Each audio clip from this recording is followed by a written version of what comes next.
Sediento de ti, la palabra, fuente de vida. Reflexiones diarias del Evangelio con el sacerdote Tony Díaz. Este programa es patrocinado por los misioneros claretianos de la provincia de los Estados Unidos y Canadá. Iniciamos.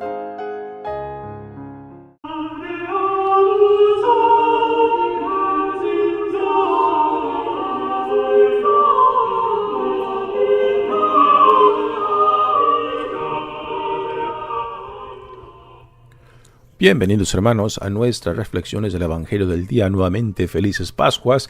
Estamos de fiestas. Estamos en la octava de la Pascua, solemnidad que celebra el principio de nuestra fe cristiana. Sin la resurrección no hay cristianismo. En esta victoria que Dios ha ganado para nosotros en la resurrección de Jesucristo, es Hijo de Dios, Señor nuestro, pues ahí tenemos nuestra nueva vida como ciudadanos del reino, como hijos e hijas amados de Dios, discípulos de Jesucristo. Hoy tenemos en el Evangelio la narración de la resurrección según el evangelista Juan. El Evangelio viene de Juan capítulo 20, versículos 11 al 18. El día de la resurrección, María se había quedado llorando junto al sepulcro de Jesús. Sin dejar de llorar, se asomó al sepulcro y vio dos ángeles vestidos de blanco, sentados en el lugar donde había estado el cuerpo de Jesús, uno en la cabecera y el otro junto a los pies. Los ángeles le preguntaron: ¿Por qué estás llorando, mujer?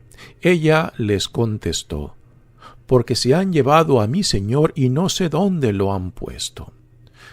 Dicho esto, miró hacia atrás y vio a Jesús de pie, pero no sabía que era Jesús. Entonces él le dijo: Mujer, ¿por qué estás llorando? ¿A quién buscas?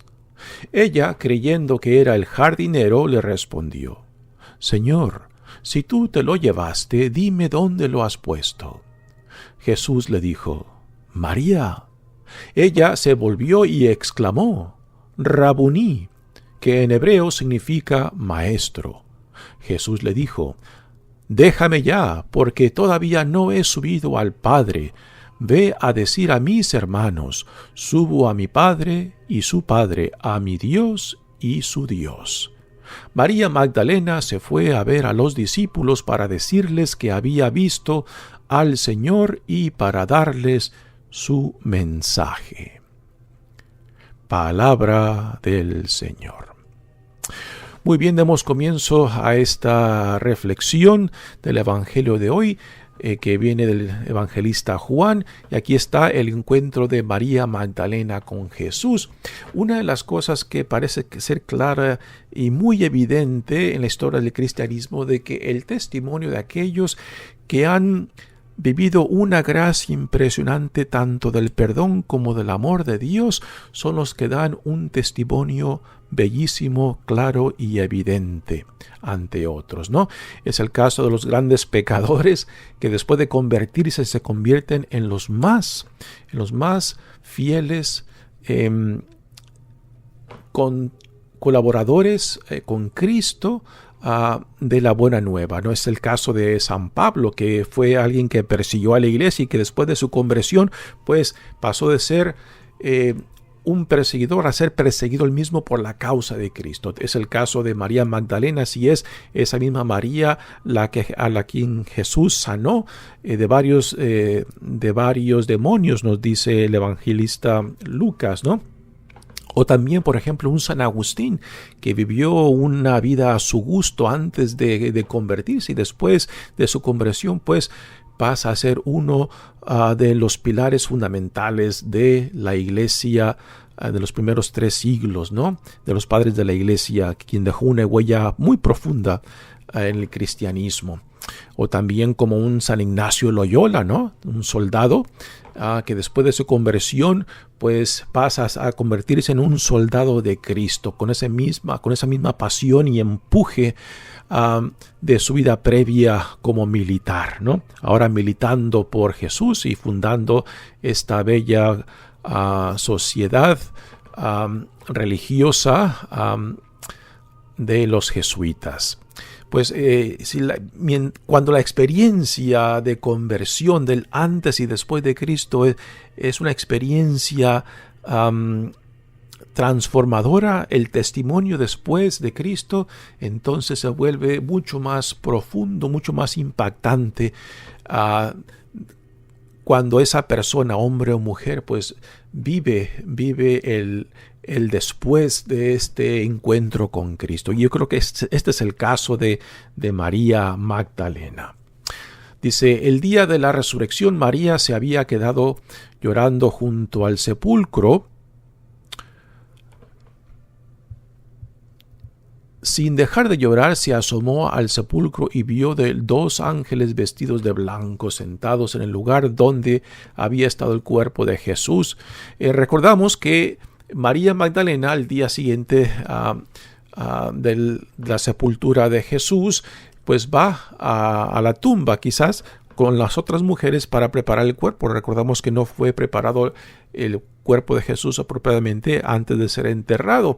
Entonces, María Magdalena con las otras mujeres encontraron la tumba abierta y vacía, ¿no? Y después van corriendo y les avisa a los discípulos que están bajo llave en el cenáculo. Y después en el Evangelio de Juan es cuando Pedro y el discípulo amado, el misterioso discípulo amado, vienen corriendo y encuentran la tumba tal y como las mujeres les dijeron. Y después se marchan. Así que ni Pedro ni el discípulo amado vieron a los ángeles ni a Jesús. Pero María se queda, después de que Pedro y el discípulo amado se marchan de la tumba vacía, María se queda ahí, y es ahí donde la encontramos en este evangelio, y es ahí donde Jesús viene a consolarla. Nuevamente aquí la experiencia que se nos narra es del Jesús que es y no es el mismo, o sea, como resucitado, ¿no? María, después que lo reconoce, sabe quién es él, pero a primeras lo confunde con el jardinero, ¿no? Y aquí es interesante, ¿no? Cuando lo conectamos esta narración de la tumba que se encuentra en un jardín de Getsemaní, se nos dice, y esto nos remonta al libro de Génesis, donde también fue en un jardín donde se llevó a cabo la rebelión de Adán y Eva en contra de la voluntad de Dios, ¿no? Entonces, ¿qué fue lo que ocurrió en ese jardín del Edén, ¿no? Fue de que la relación de intimidad y confianza de Adán y Eva con Dios, pues, fue dañada por el pecado. El pecado es un síntoma, no el problema fundamental. El problema fundamental fue de que se dañó la relación de intimidad y confianza de Adán y Eva, y que ahora en otro jardín, en este jardín de Getsemaní, donde se encontraba la tumba, se lleva a cabo la restauración, la reconciliación de esa relación que por la desobediencia había quedado dañada, impactada, ¿no? Así que tenemos dos jardines, el del Edén y ahora el de Getsemaní. En uno la desobediencia, en otro la reconciliación. Es una conexión muy, muy interesante, ¿no? Así que María Magdalena está llorando porque no saben qué ha pasado, si se han llevado al cuerpo de Jesús, aún no tiene ninguna idea. Previo a este evangelio que acaban de escuchar, se nos dice que el discípulo amado, tan solo ver la tumba vacía, creyó, ¿no? Pero él no vio ni los ángeles ni a Cristo resucitado. Simplemente nos dice que la tumba vacía fue suficiente para creer que Jesús había resucitado. Aquí María, ante la tumba vacía, tiene otra experiencia muy diferente. Vive la experiencia de ver a estos ángeles dentro de la tumba vacía y después el encuentro con Jesús resucitado, a quien no reconoce. Nuevamente estos detalles de que el resucitado es y no es el mismo que murió y fue enterrado, ¿no? Es algo que todas las narraciones de la resurrección comparten. Los ángeles le preguntan, ¿por qué estás llorando, mujer? Y ellas le contestan, porque se han llevado a mi Señor y no sé dónde lo habrán puesto. Aquí María Magdalena expresa el dolor de no saber qué ha pasado con su Señor, con su buen amigo Jesús, ¿no? Dicho esto, miró hacia atrás y vio a Jesús de pie, pero no sabía que era Jesús. Aquí el dolor de María en cierta manera la ciega, como también en la historia que escucharemos mañana en Marcos del camino de Maús, donde la gran tristeza por lo que le sucedió a Jesús no les impide ver a aquel que camina con ellos, que viene al encuentro con ellos en el camino, pero su tristeza los ciega. Aquí a María la gran tristeza, el dolor de no saber qué fue lo que ha pasado con el cuerpo de Jesús, la ciega, ¿no? Y no reconoce que lo tiene ahí presente ante ella. Y le pregunta: mujer, ¿por qué estás llorando? ¿A quién buscas? ¿No? María busca al Jesús que murió y que fue enterrado. Pero el que ha resucitado ya no es el mismo que fue enterrado. Ahora el que resucitó es el Cristo glorificado, ¿no? Así que aquí esta pregunta de Jesús es muy interesante. ¿A quién buscas? ¿No?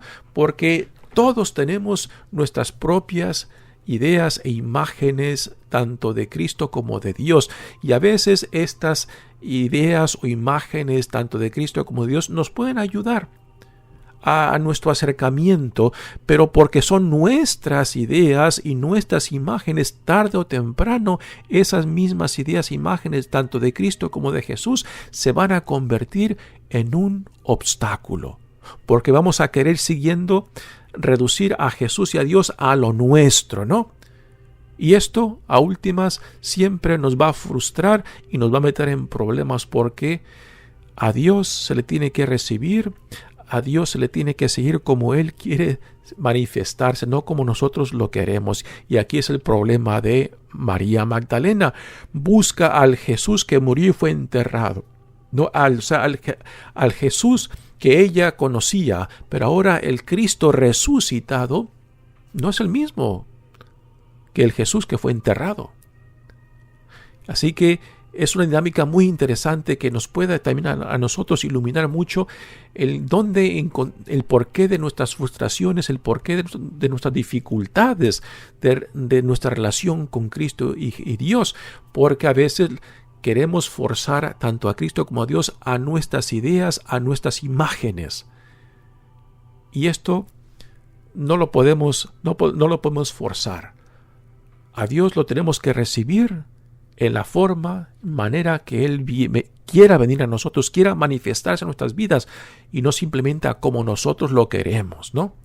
Alto, blanquito, ojos azules, como a veces nos los pinta, ¿no? Bueno, y si Jesús viene chaparrito, moreno, ¿y qué? ¿Qué vas a hacer con eso, no? Así que es este diálogo de Jesús resucitado, Cristo resucitado con María Magdalena es muy, muy interesante. ¿A quién buscas, no? Y María le dice lo mismo que le dijo a los ángeles: Señor, si tú te lo llevaste, dime dónde lo has puesto. Y Jesús nuevamente se dirige y le dice: María. Los psicólogos nos dicen que no hay sonido más bello para nosotros que nuestro nombre en la voz de alguien que sabemos que nos quiere y que nos ama. Y es precisamente cuando María escucha su nombre en la voz de aquel que ella sabe que la quiere y que la ama. Por eso inmediatamente se voltea y lo reconoce y dice: Rabón, y maestro, ¿no? Y aquí tenemos la misma reacción de las mujeres en el Evangelio de Mateo, lo que escuchamos ayer: se le echa a los pies, y María también lo quiere retener, como diciendo: no te me vas a escapar otra vez, ¿no? Pero María no se da cuenta que a quien quiere retener ya no es el Jesús del tiempo y del espacio, es el Cristo universal que está por encima del tiempo y del espacio, ¿no? El Cristo que se hace presente en todo tiempo, en toda situación, en todo momento, que viene a nosotros para cumplir su promesa de caminar con los suyos, porque es la comunidad, es la iglesia que Jesús ha fundado y ha hecho un compromiso de estar con ella hasta el fin del mundo. Y le dice Jesús a María: déjame ya, porque todavía no he subido al Padre. Ve a decir a mis hermanos: subo a mi Padre y a su Padre, a mi Dios y a su Dios. El Padre de Jesús es nuestro Padre, es el Padre de los discípulos, el Padre nuestro. El Dios de Jesús es el Dios nuestro. Aquí es una forma interesante. Jesús nos lleva a su Padre, que es nuestro Padre, a su Dios, que es nuestro Dios. Y en esto hay que llevar mucho cuidado como de no querer pretender reducir ni la imagen de Padre según a nuestro querer y parecer, o la imagen de Dios según a nuestro querer y parecer, sino a cómo Jesús nos las modela, a cómo Jesús nos las presenta, ¿no? Lo cual es siempre no querer atarle las manos ni a Dios ni a Jesús y dejar que Dios sea Dios para que Dios pueda hacer lo que tenga que hacer y nosotros saber responder a esas iniciativas del Dios que siempre camina con nosotros. Mi nombre es Padre Tony Díaz, misionero claretiano. Que Dios los bendiga. Este programa fue presentado por los misioneros claretianos de la provincia de Estados Unidos y Canadá, una congregación católica romana global de sacerdotes y hermanos que atiende las necesidades religiosas y pastorales de las comunidades vulnerables.